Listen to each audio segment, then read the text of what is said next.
Greetings, scholars! So apparently Einstein was right, again. When talking about gravity, he said it's actually just the bending of space-time. Newtonian laws state that the force of gravity is an instantaneous force. Newton was pretty accurate in determining the magnitude of this force based on the distance of separation, but the problem is that he never really described how the information was propagated.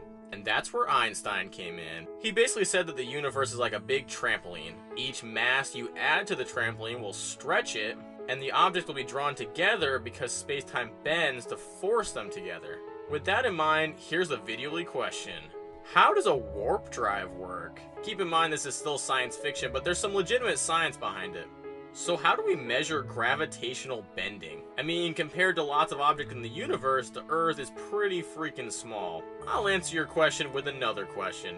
What would you do if you were a blind hunter? Stick with me on this. You'd have to wait for an animal to make a really big noise, right? That's a pretty dumb analogy. But basically, we track these gravitational bendings by waiting for huge collisions to occur. In the same way that two ships colliding would create propagating waves in the water, two supermassive objects in the universe can create ripples in space-time. How big? Well, they usually wait for two black holes to collide, and the black holes are usually about 1,000 times as massive as our sun, and they need to collide at about half the speed of light. So it's a pretty big explosion. The detector used in the experiment also needs to detect changes that are very small. In this experiment, they could detect changes that were as small as 1,000th the diameter of a proton. And scientists found a pretty significant change in space-time, relatively speaking, of course. So my point here is that some science is very clever, like how Einstein conceptualized a new way to think about gravity. But some science is just expensive. I mean, you need to buy the equipment to notice the black hole collision.